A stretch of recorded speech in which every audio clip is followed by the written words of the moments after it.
Oh, والله شفت بالي. Okay, this is my presentation to you about rewriting history through science. Egypt is the only country in the world that has science in its name. It is Egyptology, with its huge monuments as well as the mummies. The ancient Egyptians, they believed in life after death. They believed in resurrection and that the soul had to unite to the body for a perfect afterlife. That's why they invented mummification. Mummification, it's a complicated process that we know little about it because ancient Egyptians did not write about it because it meant to be a mystery. We know that it took place in workshops, a process that about 70 days.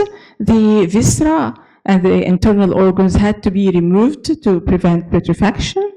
Then the body would be immersed in piles of salt, the natron salt, for many weeks.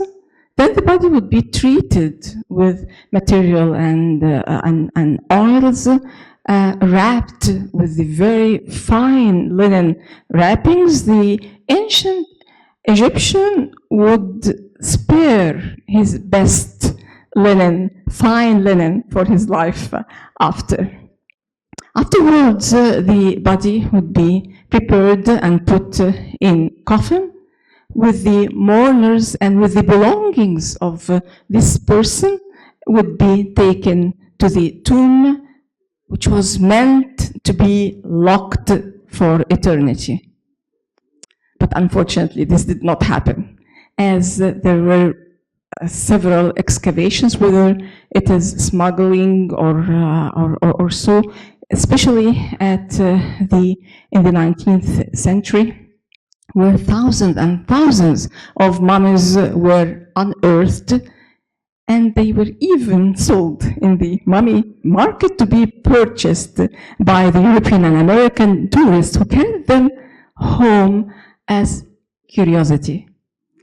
There were even parties to unveil mummies were held in public and privately in this Victorian time, not in Egypt, of course, but in Europe and America. And this was the result of the brutal unwrapping. In these dark ages in Europe and America, the mummies were even grinned. After the party is over, what would they do with this mummy? They would grind it, and they believed that this powder, when ingested, it is a miraculous medicine. It's called mommy. Do you know that it was still sold till the early of the 20th century? There were so many, what I can say, atrocities to the sacred bodies, and the worst, that thousands of ancient Egyptian mummies were even used as fertilizer for the British land in Liverpool. This was documented in 1890. Even the mummies were dissected and cut open in pieces in the name of science.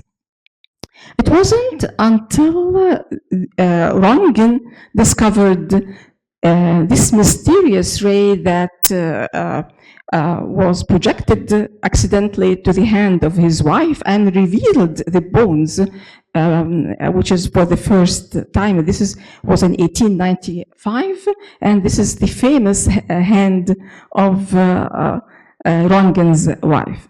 But you know that this mysterious or X-ray, mysterious ray, were not tested on human beings, but they were tested first on a totally wrapped mummy, ancient Egyptian mummy of a child, this exact child, and a cat.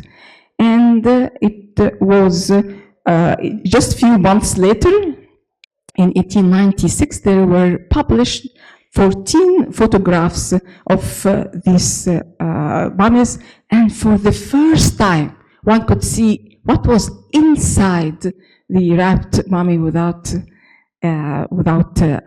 destroying it.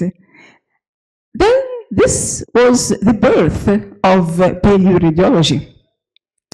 So paleoradiology, it was even before it was tested on clinical. This paleoradiology was before clinical radiology. And with the advancement of the radiological technology, and so the paleoradiology was advanced. So in 1977, the first mummy was CT scan, and this was in Toronto. This woman, Jed Ma'at Is'aq from the 22nd dynasty, she was scanned by CT within her coffin, within her full wrapping. And you know that the first ancient Egyptian king was X-rayed in 1903 by Egyptian radiologist Al-Khayyat, and my faculty, Qasr Al-Aini, was actually the hub of mummy studies since the 20th century, with many professors like Smith, like Ruffler, and they in different departments, they used to do the mummy studies. I'm professor of radiology, of actually neuroradiology. My work mainly on clinical and especially research work on the congenital anomalies of the brain using the modalities like the DTI and spectroscopy. I also do fetal imaging and designed the first protocol of fetal heart. This was in 2007, and specialized also in imaging the brain with fetal MRI and discover new anomalies that ended up in treatment, like in gene therapy for Joubert syndrome, which I published in Nature Medicine 2011. But how I became a doctor for the mummy, this was when I studied in Canada in 2004 and 2005, my fellowship. And the first day in the hospital in University of Western Ontario, they were bringing in a mummy from the nearby museum for CT scan. And since then, I went also, beside my studying neuroradiology, I also start studying paleoradiology. And when I returned back to Egypt, I joined the Egyptian Ministry of Antiquities, and I became the doctor of the mummy, studying hundreds of mummies inside the museum on the CT scan that it is in the garden of it. But not only this, I also do field paleoradiology. That means that I bring the portable X-ray machine, and I designed my own tools to be light and detachable, bringing them down to burial shafts that more than 30 meters, like in this one in Saqqara. So by that, I can X-ray or do paleoradiology of the mummies in situ, and within their own environment. And this is a very good thing, because after doing that inside their coffin, I just keep them. Not only that, I also collaborate with to do paleoradiology in several places, and one of them was to X-ray this 35 mummified priests in Sicily, in Italy. And we also published this work in forensic imaging. And let me just give you a hint, what is the location? This is actually my lab, 30 meters underground, and this is the mummy table, which I designed to be detachable, and this is what I do inside the field. But one of the the project that I do love was the mummies of the New Kingdom. And the mummies of the New Kingdom, if you can see here, that the New Kingdom is actually the peak of the ancient Egyptian civilization. It was about 3,000 years ago. And I studied 40 kings and queens from the New Kingdom, including Tutankhamun, Ramses II. All the information of this I placed in a book authored by Dr. Zay Hawass, the famous archaeologist or Egyptologist. This was in 2007. It gained several awards, like the Best Popular Science Book by the American Publishers and Choice Outstanding Academic Title by the American Association of College and Research Libraries. So what do I do when I do a mummy scan, whether it is by the X-ray or better by the CT? I look to see the preservation status, even in the mummy inside its coffin. If it does not identify what is the sex, the age at death, what are the diseases, and this is important for medicine in ancient Egypt. What was the cause of death, if you are lucky? The mummification style. Remember that the mummification was a mystery. So do we know some about it? What are the amulets and jewelry the embalmers placed inside the wrappings? Doing face reconstruction, if you have some time, I may show you about it, and sharing with this knowledge in the museum exhibition. So the CT of a mummy, or the paleontology of the mummy, actually they brought back people to life through identification of their sex from the skull and pelvis, which the bones that they grow depending on the hormones, as well as determination of the age, whether by the fusion of bones or by the teeth, and even by the surface of the symphysis pubis, which can in adult, as well as and by degeneration in older age. But the most fascinating experience when I CT scanned the two little mummies of Tutankhamun's daughters, that they were discovered in his tomb inside this box, and they were covered by golden coffins, unmasked like their daddy. And how we know about the relationship? Through the DNA. They were definitely his daughters. And this was really challenging because there were no mummified fetus ever tested before, so I had to do the protocol that would enable me and people coming after me to identify the age and the sex and the mummification style. And through the bone mineralization, as well as the tiny teeth bud, this enabled me to estimate the mummy's age to be 6 months of pregnancy. They are actual fetuses. And one was from 8 to 9 months of pregnancy. I published this work in the American Journal of Röntgenology in 2011. You will find me talking about documenting the work in peer-reviewed scientific journals. And this is very important, that I do not agree on just the theories and الكلام المرسل ده. You will find me always publishing this. And the mummification style, having the opportunity to study 40 kings and queens from the same time, enabled me to understand more about their mummification. The brain was sometimes removed using this hook instrument, and they hit it from the transnasal to the cribriform, which is similar to the transnasal surgery, because they knew that this is the weak spot. They knew anatomy actually, and from there they just removed the brain, and sometimes they would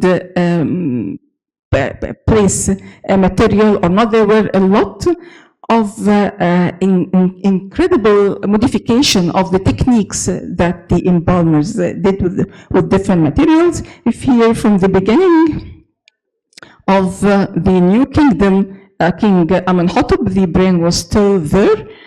Going to the great grandmother of Tutankhamun, they removed the brain. They did not place anything inside. Her husband, on the other hand, they removed the brain and they placed resin material and other thing, and there was so modification.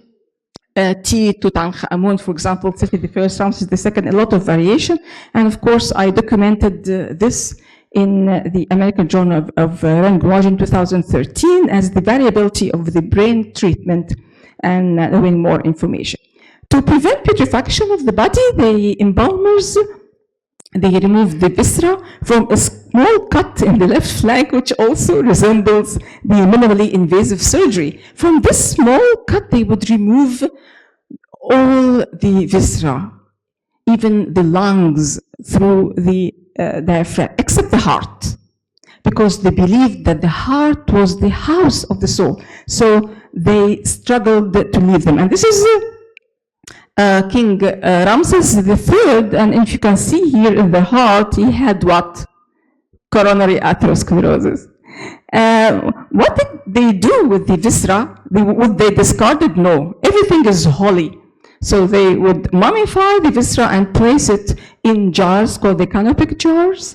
Each head of the lid of the jar would tell you what is the organ inside it. But the thing that really was also a discovery by me, that I realized that the embalmers, to beautify the face, they placed fillers underneath the skin in the same places used in the modern plastic surgery, the nasolabial, the cheeks, and even in the temple. And if you can see here in this coronal, you will find the material between the bone and the skin, and it is homogeneous. After 3,000 years or more, it did not crack, or it did not, so it is actually the magic material. I was invited by the American Society of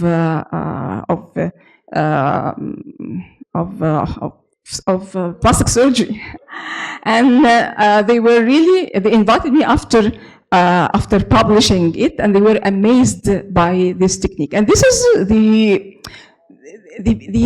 cause, or the actually why King Seti the First was so beautiful. I call him the Sleeping Beauty. I published this also in the Journal of Computer Assisted Tomography in 2015. What about the diseases that the ancient Egyptians had? Do you know that based on X-rays that were done in 1960s for some of the kings and queens, they were assumed that ankylosing spondylitis, they had it based on these poor pictures, including Ramses II. But you know that ankylosing spondylitis is a devastating disease that causes crippling, and this is not the case for the King Ramses II, who lived to be in the age of 88 or so, and he had many conquering in Qadish or so. So this didn't sound correct. And based on that, they said that, okay, ankylosing spondylitis is an ancient disease because the pharaohs had it. But when I did the CT scans of the mummies, it showed that these spinal changes were actually degenerative disc disease, and they were not ankylosing spondylitis. And I published this in Arthritis and Rheumatology in 2014. It was also groundbreaking at that time, because we are questioning now if ankylosing spondylitis is ancient or not.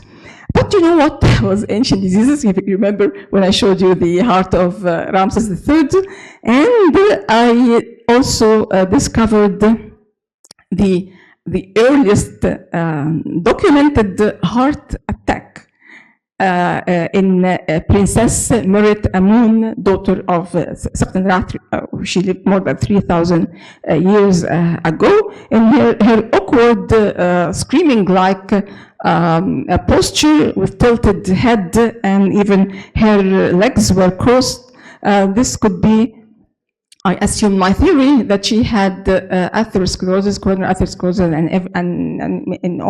and all this. And this could, she had a heart attack while she was sleeping, and she went into cadaveric spasm, and the embalmers could not wait till the body decomposed.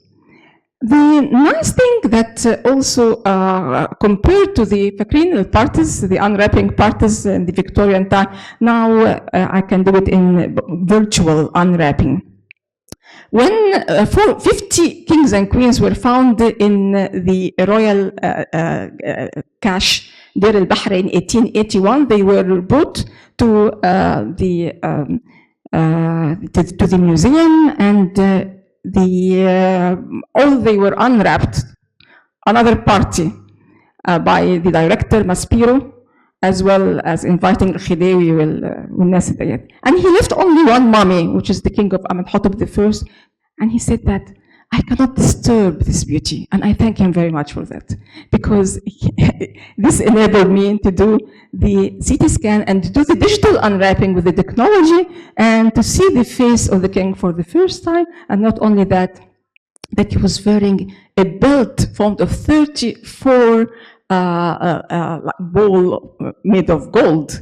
And this also, I published it in Frontiers in Medicine in 2021. It has got a very high altimetric score and many views. And this discovery was chosen to be #1 in the top of 10 world archaeological discoveries in 2022, and was the cover of the magazine Archaeology. And this was by the Archaeological Society of America. These shows were made. Another mummy that I did also the digital unwrapping, one of them was the mummy was placed more than 120 years in the basement of Cairo Egyptian Museum. Never studied, nothing knew about it. And by doing the CT scan, this is the actual photograph, and this is the 3D of the coffin. Now I cut open the coffin in order to see the skeleton and see all these bright things. They are the jewelry. And now virtually I remove the coffin and the wrappings, and I play with the window. I now can see the material inside of the embalming material. I change the window. Now I see the skeleton, and I see all of this amulets arranged in between the wrappings, and there is a big one, a scarab, inside the chest, that it is totally wrapped. And by the fusion of the bones, he was 14 years old, and by the male organ, we know that he was a boy. And also I had the opportunity to see all the amulets that are arranged and how they were arranged. And this is an important information that was totally lost with the physical unwrapping that took place previously. And moreover, I was interested in this scarab inside the chest of the boy, mummified, that was totally wrapped, that was placed inside the coffin. And so I did a 3D printing, so I can hold in between my hand what was actually inside this mummy. Well, this is the advancement of technology. I published it in Frontiers in Medicine 2023, and it was picked as the 5th order of the best archaeological discoveries in 2023 by Gizmodo. Remember the Makub al-Mumiyawat? Okay, the golden pharaoh's parade, where the mummies were to be transferred from the Egyptian Museum to the Civilization Museum. And to do that, this was in 2022, but you know that before that, with years, maybe 5 or 7 years, we were preparing for that. And I was elected as a member of the scientific committee of the scenario of exhibitions. I was responsible for the prehistoric skeleton. Have you been there? Civilization Museum. If you go there, you will find the Nazlet Khater skeleton, 35,000 years old, and I also was responsible for the showcase of medicine in ancient Egypt, and of course, I'm the doctor of the pharaohs, so I was responsible for the Royal Mummy Gallery. I chose 2 kings to show their stories by the city, but because of time, I will just mention one here, who is Ramses the Third, who lived with 1100 BC, more than 3,000 years ago. We know that the fate of Ramses the Third was debated because of this papyrus that mentioned that there was a coup against his life. And this was by minor queen, by his wife, T. She wished to place her son, Pentaor, on the throne. We know that the coup failed, and there were 4 trials, and many were executed. The Pentaor was ordered to commit suicide or to kill himself, but we know nothing about the queen. We don't know whether the king died or not, because the ancient Egyptians will never tell you that the king died. So we don't know who gave the order to the court.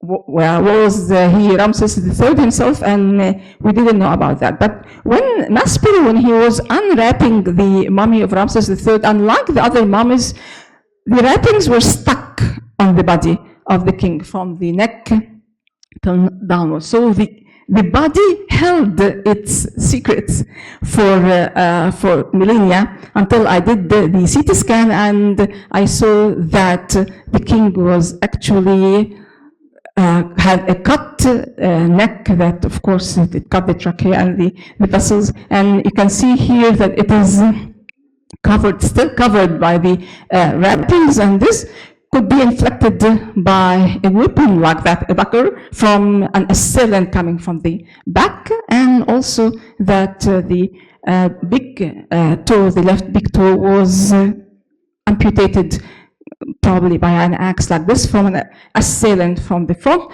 So now this is like a crime scene investigation showing what happened to the king. Moreover, the embalmers, they placed Eye of Horus amulets in order to protect and give bringing, 1 at the neck and 6 at the feet. Remember that this is the body that the king will use it in the life after. I published this in the British Medical Journal in 2011, and the part of the foot, I published it in 2017 in JCAT. But what happened to the son? What happened to the son, the Pentaor? Actually, there was an unidentified mummy of a 18 years old a boy or so. The DNA proved that this was actually the son of Ramses III. The relationship was 99.9 or so. The mummy was in very strange position, screaming with the neck backwards. The hands were tied by a sheep skin, which was considered by the Egyptians as not clean. I did the CT scan of the mummy that proved to be Pentaor, and he was 19 years old.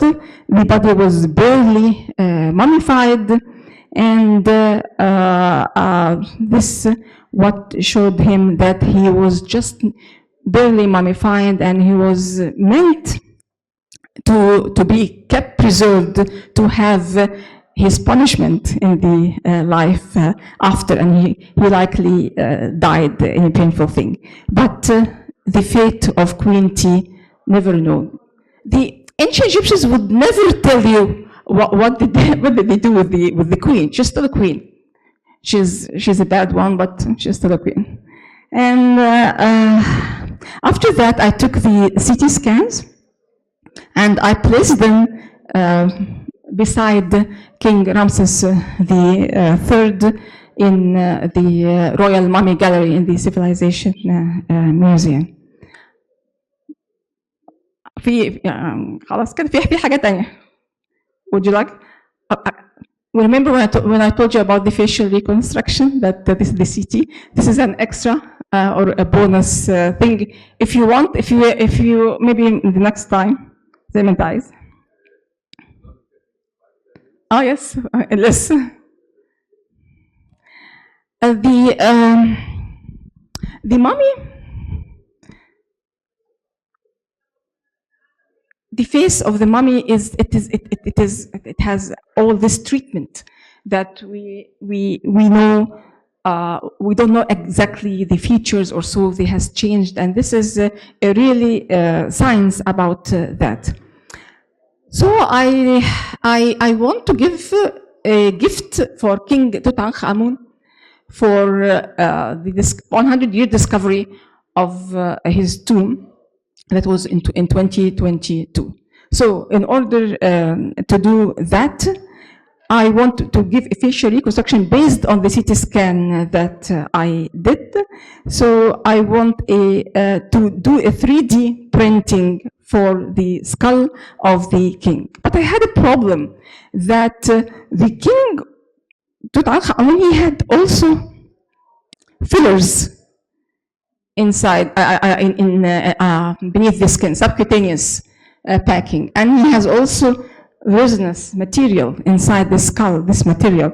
So how to do in order to have a clean 3D model to print it? In order to do that, I taught the AI to remove all these embalming materials, whether on the face or inside the skull, and to give me a clean 3D model in order to feed it with a 3D printer and give an actual skull with all the measurements for the king.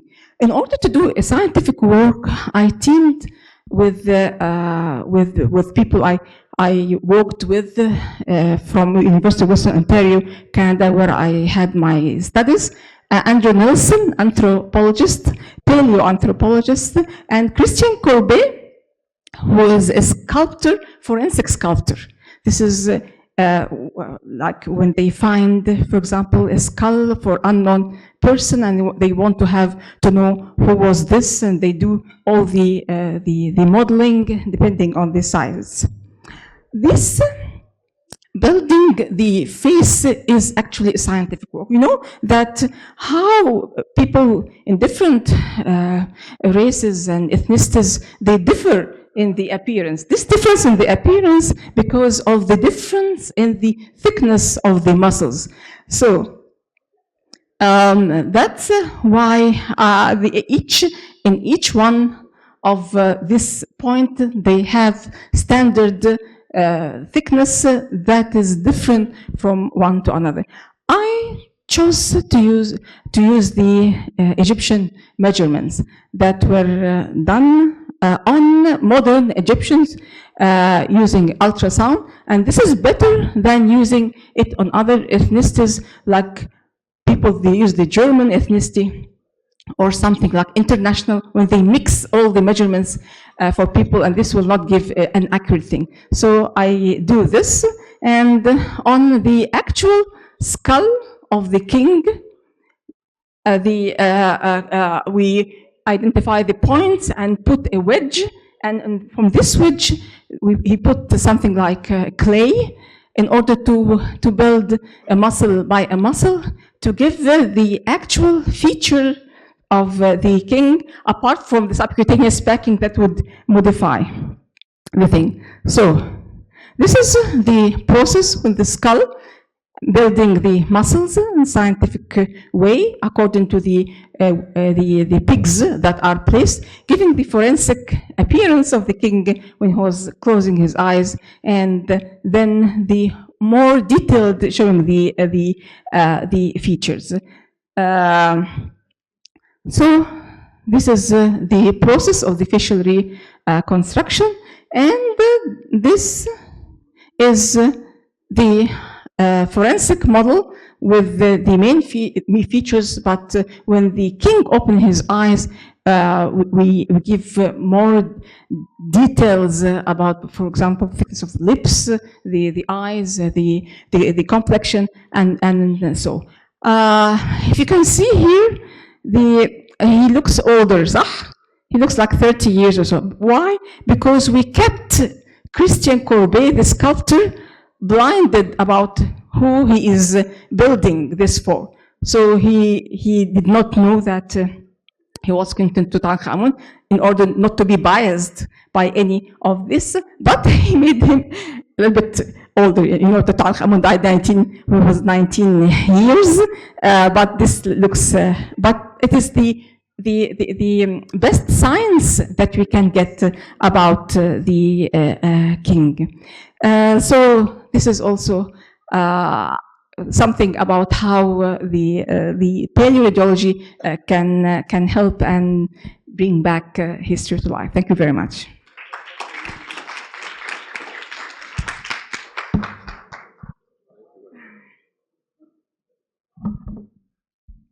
Thank you very much. So, any questions? Not in epilepsy, Egyptologist.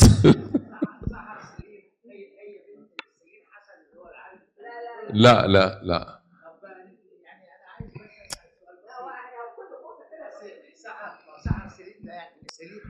حضرتك بس شورت كويستشن عشان الوقت. انا بحييها بس بحييها. ايوه اوكي. انا طبعا درست الايجيبتولوجي كله، يعني زي حواس كده يعني. انا من باريس بس عايش في مصر يعني دلوقتي. انا ايجيبتولوجيست، يعني كنت تورست جايد وبعدين بقيت نورولوجيست يعني، بس عشت في فرنسا 44 سنه. طبعا انت عارفه الفرنساويين مهتمين جدا بالموضوع الايجيبتولوجي دوت وايجيبتومانيا، فطبعا انا درست وانا طالب في كليه الطب القصر العيني يعني ايام الدكاتره حبايبنا. حضرتك شورت كويستشن بس. شورت كويستشن هو طبعا في ابيدوس في تل العمار. طبعا تل العمارنا احنا درسناها، وانا سعيد جدا ان انت اتكلمتي على الدوتر بتاع توت عنخ امون. طبعا ما كنتش اعرف المعلومه دي، لكن هو السؤال احنا نعرف ان في ابيدوس يعني كان في حوالي 60 ملك اختفوا من يعني في مجموعه من الملوك الفراعنه اختفوا خالص من الريجستريشن في المكان الموجود. سياسه. هل حاولتي تعرفي ايه يعني ايه السبب او مين هم دول؟ دي اول سؤال. والسؤال الاخير هو احنا بنقول وادي النطرون، يعني هو السيل اوف وادي النطرون، الاملاح وادي النطرون. يعني في ثيوريز كتير قوي في الايجيبتولوجي وفي الايجيبتو بيقول لك ان ده سبب الماميفيكيشن. هل عندك اي فكره ان الماميفيكيشن فعلا ليه علاقه بوادي النطرون بتاعنا دوت، ولا ده كلام يعني فاهم قصدي؟ طبعا اسئله كتير مش عايز يعني just like not all the kings who actually ruled Egypt were placed in the Abydos registry of the kings. Some were removed, and عادي يعني this is a political issues. I have no saying in this because what I do is the actual physical examination. This is something. The other thing in regards to the doctor, he asked about whether the natron salt brought from the natron that the ancient Egyptians used to dry the bodies was important. Yes, it was very important. It was different in composition than the food salt or the sodium chloride, because it has sodium bicarbonate and sodium carbonate, and the presence of this material proved that they have more effect on the dryness of the body. So yes, the choice of the ancient Egyptians about this salt was very important. Thank you for your question. Okay. Oh, thank you very much. Professor, just one question. Dr. Abbas, I want to know if she has, Professor, you have made any observation about mummies and epilepsy? Yes. I gave this lecture before here in Egypt in the epilepsy. Yes, there are importance about medicine in ancient Egypt and the neurological practices and what they understood. And yes, they diagnosed epilepsy. They diagnosed even psychological disturbances. They differentiated between epilepsy and دكتورة نرمي حضرتك حضرتي معانا قبل كده and epilepsy and even on migraine. They ancient Egyptian understanding of medicine, what I called was a civilization by its own. It's the medical civilization of ancient Egypt. Thank you again.